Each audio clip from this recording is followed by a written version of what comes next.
Hi, this is Sheri Ann Richerson from experimentalhomesteader.com, and I purchased this pack of Brugmansia seeds. There are 30 plus assorted Brugmansia hybrid seeds in here, and these are from Sumner Gardens. Okay, there we go right there. And I got these through a Facebook group that I belong to. And this man had offered these to us at this great price. I think what we paid was great. $2.50 for the pack. And that included shipping. So I think that was really great. And I lost my Brugmansia a couple years back, so I haven't had any. And I really love this plant. It is commonly called angel trumpet. And it has these huge trumpet-shaped blooms that hang down, and they open at night, and they are incredibly fragrant. Now, I have bought all of my plants in the past, but I decided to go with seed because these are crosses from his plants, and you never know what you're going to come up with, so that can be really exciting. Okay, so I'm going to open this and I'm going to show you. And if you're wondering why I'm wearing gloves, I often react to any type of Brugmansia seed. So better to be safe than sorry. Now these have a corky covering, and you can remove that or choose not to remove that.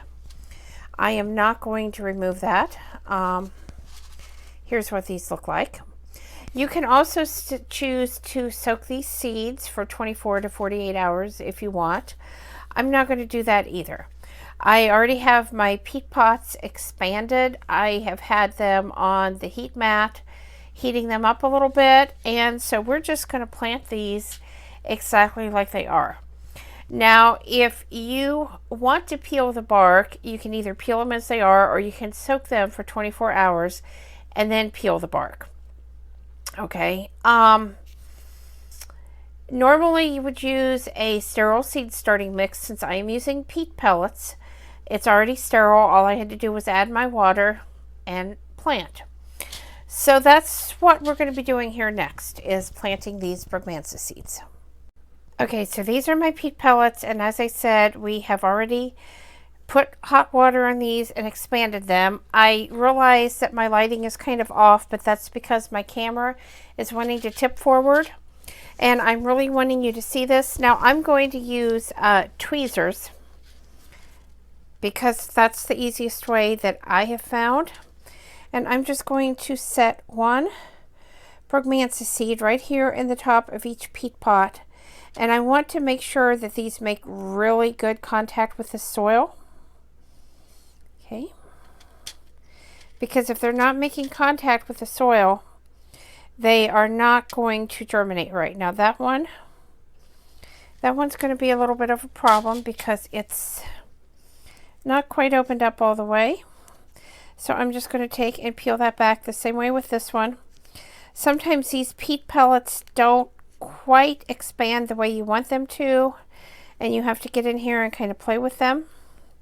If you're wondering why I'm going across instead of up and down, I'm going to go a couple of rows over here, probably 3, and then I'm going to start coming back this way. I want to tell you this plant is beautiful, but it is toxic, all parts of the plant. So if you're growing this and you have children or pets, you want to make sure that they don't ingest any part of this plant. Okay, if you are growing it, after you touch the plant and, prune it or whatever you're going to do, you want to make sure that you wash your hands very well. I usually do wear gloves, like I said, because I have had a reaction to the plant.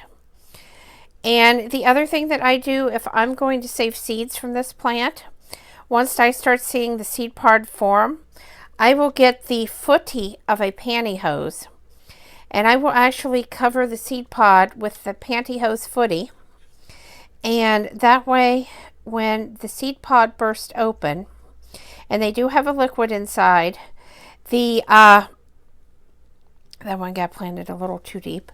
The liquid can evaporate, and the pantyhose is going to catch the seeds, and you're not going to lose them on the ground. And the pantyhose trick will work with any type of plant.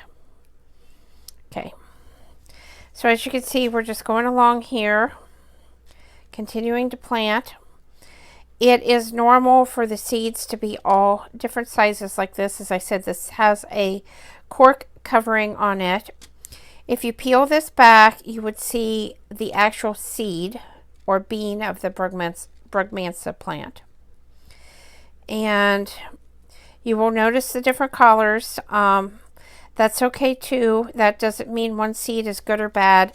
That just means different parentage, different crosses. Seeds do not have to be absolutely identical in color. So I'm going to just shut off the camera. I'm going to continue to plant these seeds until I run out of seed. Trying to make sure I get them all in here. And then I'm going to sprinkle a very light coating of vermiculite on top. I do that with all my seeds. And I'm going to cover it back over with the dome that came with this tray and set it back on the heat mat. And then we're going to wait and see what happens when these sprout.